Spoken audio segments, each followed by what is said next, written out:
Olá, aluno João Francisco. Essa é a nossa primeira aula da disciplina Física no modo gravado. Eu sou José Rafael dos Santos. Essa aula é destinada para alunos do contínuo primeiro e segundo ano, 2020 e 2021, respectivamente, e o objeto de conhecimento é movimento e repouso. Movimento é a variação de um espaço de um objeto ou de um ponto material qualquer em relação ao referencial no decorrer do tempo. Então, para ter movimento, você tem de ter um referencial. A primeira condição, primeiro você delimita o referencial, para depois você saber se houve ou não uma variação da posição do espaço, certo? Ou seja, você define qual vai ser o seu referencial, para depois você ver como é o movimento ou não do objeto em relação a ele. Então, o mais importante no primeiro momento para o movimento é você saber quem é o referencial. Sem referencial, você não pode indicar se teve ou não movimento do corpo. Então, essa parte da cinemática, ela estuda se vai ter movimento ou não. Por isso que tem uma aula somente para vocês entenderem o que vem a ser um referencial. Então, um móvel está em movimento em relação a certo referencial quando sofre um deslocamento em relação a esse referencial em um intervalo de tempo. Então, há uma variação do móvel em relação do tempo, em função do tempo, levando em consideração a observação feita de um dado referencial. Então, móvel é todo o corpo que você pode movimentar. Um carro, uma bicicleta, uma pessoa em movimento, uma bola rolando, são exemplos de móveis. Então, todo o corpo que é propício de gerar um movimento, ele é dado o nome de móvel. E ponto material, que foi um termo já definido anteriormente por nós, mas que a gente está retrazendo ele aqui, é todo o corpo onde as dimensões dele são desprezíveis. Por que, professor? Ele tem de ser considerado dimensões desprezíveis, porque você só quer saber o movimento, você não quer saber as causas desse movimento nesse primeiro momento. Então, você começa a tratar um móvel como um ponto material, ou seja, as dimensões dele não vão ser levadas em conta para nós fazermos esses primeiros cálculos. Apenas ele vai ser relacionado a partir de características que ele desenvolve, como quanto de espaço ele percorreu, qual velocidade, quanto tempo ele gastou para isso. Sabendo disso, nós temos de definir o que vem a ser um referencial. Referencial nada mais é do que um corpo ou uma localização ou um ponto de vista onde você pode dizer que o móvel está em movimento ou se está em repouso. Então, a partir dele, você consegue também caracterizar o que nós chamamos de trajetória, que não vamos definir agora, mas só para vocês saberem, que a trajetória, ela tem uma relação muito direta. Então, aí na figura, você tem um observador, que é uma figura que está em um referencial. Então, esse ponto aí é o ponto onde você vai analisar se houve ou não deslocamento em relação a ele em um determinado intervalo de tempo. Então, existe o que nós chamamos de uma relatividade no movimento. Ou seja, um corpo pode, num determinado instante, estar em repouso em relação ao referencial e em movimento em relação a outro referencial. Então, vamos lá. Você está sentado num banco de ônibus, sentado ao lado de outra pessoa em um banco de ônibus.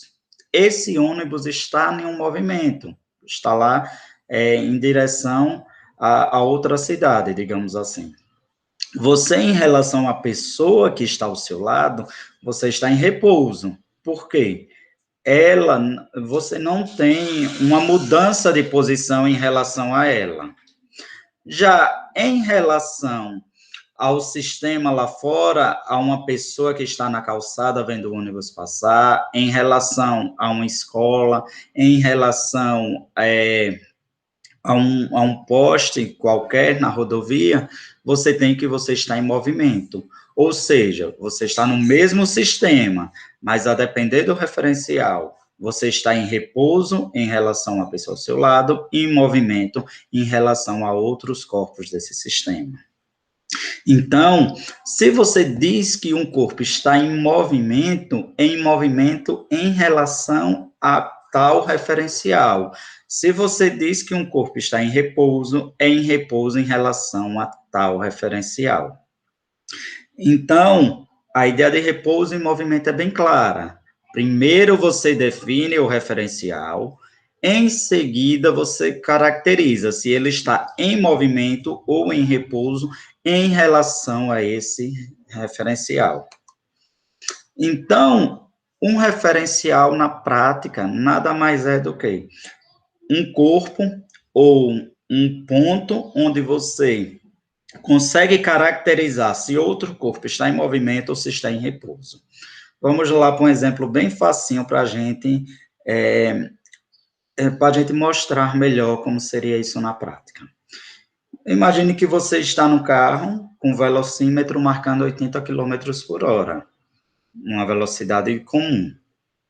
Então,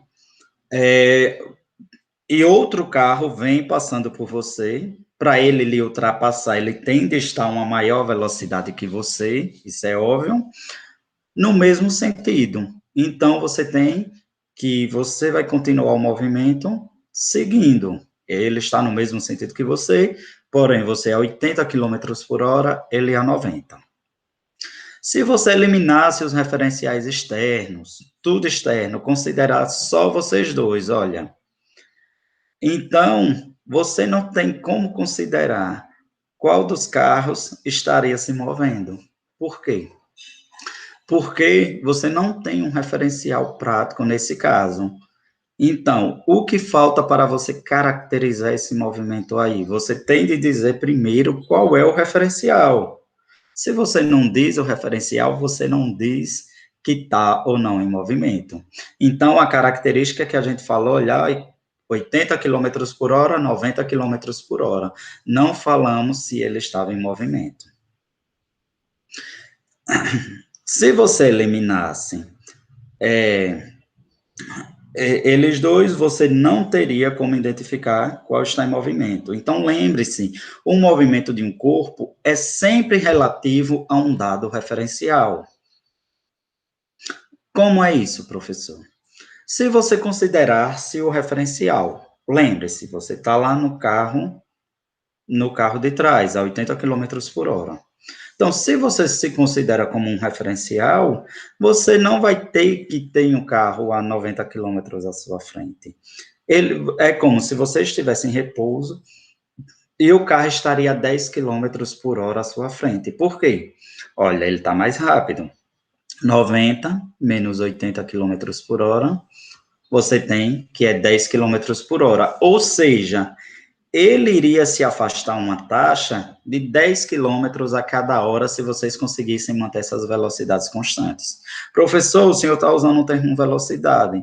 Não, eu estou usando esse termo de uma maneira, vamos dizer, simplória, porque vocês já conhecem o termo velocidade na prática. Mas a gente vai voltar para ele na próxima aula, com certeza. Então, você tem o seguinte, não mudou o movimento, não mudou o sistema de nenhuma forma, mas mudou a forma de você se referir ao sistema, porque agora você tem um referencial. Então, se você é o referencial, é a mesma coisa de você estar parado e esse carinha estivesse a 10 km por hora. Ah, professor, mas eu não quero ser o referencial. Eu quero que o outro carro seja o referencial. Vamos lá ver como ficaria. Se você considerar ele como referencial, seria como se ele estivesse em repouso e você estivesse se movendo para trás a 10 km por hora. ou seja, você estaria no movimento de ré, numa taxa de 10 quilômetros a cada hora. Seria a explicação para esse movimento. Então, você tem, olha, o mesmo movimento é representado de duas maneiras diferentes, porque você usou dois referenciais diferentes.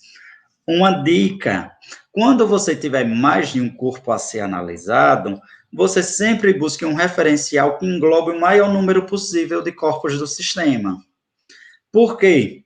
Quando você tem um referencial que engloba a maior quantidade de corpos do sistema, você tem a probabilidade, você tem a permissão, digamos assim, de observar um maior número de fenômenos e assim conseguir interpretar de uma maneira melhor o sistema. Então, você quer, por isso, que lá, numa corrida automotiva, você sempre tem as diretorias numa região central, onde dali ela consegue ver maior parte do sistema. Então, ele consegue observar um maior número de fenômenos. Então, repouso ou movimento? Como definir? Só para a gente dar uma fechadinha nisso. Quando a posição de um móvel se altera em relação ao referencial, olha, primeiro você tem de definir o referencial, nunca esqueça disso. Dizemos que o corpo encontra-se em movimento. Quando não se altera, o corpo encontra-se em repouso. Então, os referenciais, eles podem ser divididos em dois tipos de referenciais, que são os referenciais inerciais ou referenciais não inerciais. Um referencial, ou ele é inercial, ou ele é não inercial. Não tem outra divisão, só são esses dois. Então, quando é um referencial inercial? Ele é inercial quando ele está parado, ou ele está num movimento retilíneo uniforme. Professor, por que movimento retilíneo uniforme? Esse tipo de movimento, ele não tem nenhuma aceleração nele. Nós vamos tratá-lo mais profundamente um pouco mais adiante, mas já definindo para vocês. Ou seja, é um sistema onde você não tem acelerações sobre ele. É um referencial inercial. Vamos dizer assim, você está parado, você é um referencial inercial. Você está com a velocidade constante, você é um referencial inercial. Se você estiver fazendo um trajeto de linha reta, certo? Já um referencial não inercial, você tem quando ele não está de nenhuma forma do inercial. Como é isso, professor? Ou seja, ele está em um movimento que não é retilíneo uniforme. Por exemplo, um movimento circular, ele é um referencial não inercial nesse caso. Então, vamos dizer assim, a roda gigante, um banquinho lá da roda gigante, ela é um referencial não inercial. Por quê? Porque ela está em um movimento que não é retilíneo. Então, a ideia é essa, ou o referencial é inercial, ou ele é não inercial. Então, vocês vão me perguntar, professor, a Terra, o planeta Terra, é um referencial inercial? Eu já respondo a vocês que não. Por quê? Ela não faz um movimento retilíneo. Todo mundo sabe que a rotação da Terra, ela é um movimento circular. Então, é o que diz, ela é não inercial.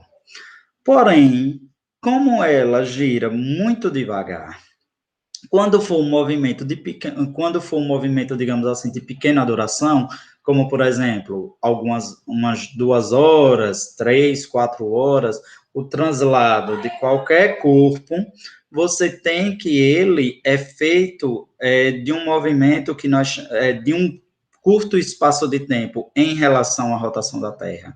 Então, nós desconsideramos, porque esse efeito é muito pequeno em relação, digamos, a todo o sistema que vocês têm. Porém, quando nós falamos, por exemplo, de fase da Lua, se você consegue tirar fotos de todos os dias da Lua em um mesmo local, você tem que ele vai fazer uma trajetória, digamos assim, que ela não é retilínea, ela vai fazer uma trajetória que se aproxima ao símbolo do infinito. Então, isso é que comprova que a Terra é um referencial não inercial, por exemplo. Professor, mas por que eu tenho de levar em consideração a rotação da Terra para uma coisa que ocorre todos os dias? Olha, aí já não é um espaço de tempo tão curto. Você já tem uma questão de dias. Então, já é aproximadamente uma relação que se aproxima à rotação da Terra de uma forma geral. Então, a Terra é um referencial inercial se nós levarmos em conta movimentos de pequena duração. Movimentos de longa duração, ela é um referencial não inercial. Olha que legal. Então, nós falamos, digamos assim, lá no começo, a ideia de trajetória, mas não chegamos a definir. Então, trajetória nada mais é do que o lugar geométrico ocupado pelo movimento, ocupado pelo corpo ao longo do seu movimento. Ou seja, é como se fosse aqueles jatos ali, aqueles jatinhos, aqueles aviões jatinhos que tem aquele filete, vamos dizer assim, de fumaça quando passa, aquele rastrozinho por onde passa.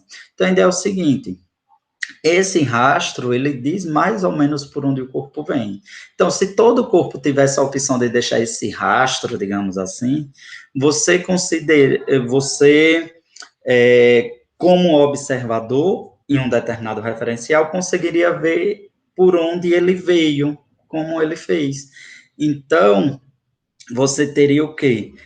Que ele seria o que nós definimos como trajetória. Então, a trajetória, ela depende do observador e do referencial. Por exemplo, se vocês saem da casa de vocês para ir até a escola, eu estou numa posição, eu estou num referencial que eu não consigo observar. Então, eu não consigo delimitar, eu não consigo caracterizar a trajetória de vocês.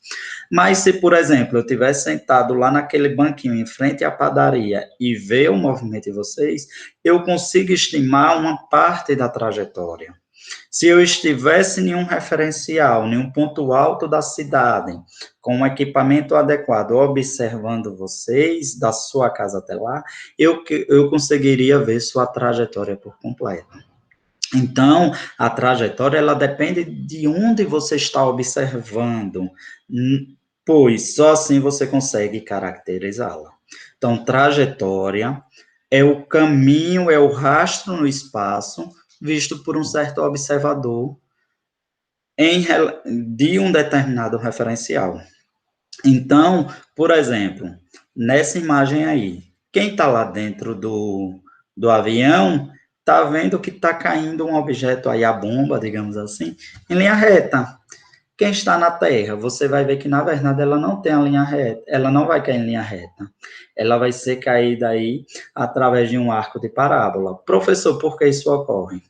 Quando ela é solta lá, você tem, por exemplo, a gravidade, você tem a resistência do ar, você tem a velocidade com que ela é solta, então tudo isso vai ser gerado no movimento. Professor, eu gostei dessa situação aí. Ela é estudada na segunda etapa aí conosco, sobre movimento em duas dimensões.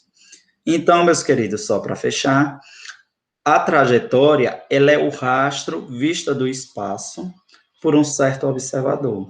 Então, você está lá num referencial, você vê o trajeto que o corpo faz para fazer determinado deslocamento. Então, a trajetória, ela faz com que você consiga observar como ele fez aquele deslocamento. Então, a trajetória, por sua vez, ela pode ser definida em dois tipos, classificada de duas formas diferentes. Retilínea, quando a trajetória do móvel é uma linha reta. Por exemplo, a descida de um elevador, um trem em um determinado espaço onde ele seja retilíneo, você caminhando de maneira reta na pista. Então, todos esses é uma trajetória retilínea. Então, você tem que o móvel se movimenta em uma linha reta. Ou curvilíneos, quando um objeto tem uma trajetória em linha curva, incluindo movimento circular, elíptica, parabólico e hiperbólico. Então, professor, quando eu vou fazer um e quando eu vou fazer outra? Na maioria das vezes, em situações cotidianas, você tem o acoplamento desses dois tipos de trajetórias. Digamos assim, você sai da escola para ir à sua casa, é muito difícil você conseguir fazer uma trajetória somente em linha reta. Terão trechos em linha retas e tem trechos curvilíneos. Então, a ideia é essa. Eu quero que fique claro para vocês que trajetória, ela não é nada mais do que o rastro deixado em um movimento, digamos assim, do ponto de vista de um observador em um determinado referencial. Isso ele vai dizer como você fez seu movimento. Então, a partir desses conhecimentos, lá no nosso mural do Classroom, tem a seguinte postagem: explique a influência do referencial na trajetória descrita por um corpo. Como você vai fazer isso? Você pode dizer uma situação cotidiana, você pode fazer um exemplo, você pode dar uma definição física, mas eu quero que vocês lembrem-se, é individual, e isso vai contar como presença na aula de hoje. Então, assistam primeiro o vídeo com calma, voltem, chegou nesse ponto, tem alguma dúvida, vocês voltem ao ponto lá que eu começo a falar de trajetória e reassistam. Sempre lembrando, as atividades devem ser feitas individuais, conscientes, e vamos estudar, porque não é fácil, mas é totalmente possível. A partir de agora, eu vou estar com vocês lá via WhatsApp. Sempre é um prazer falar com vocês, e até mais.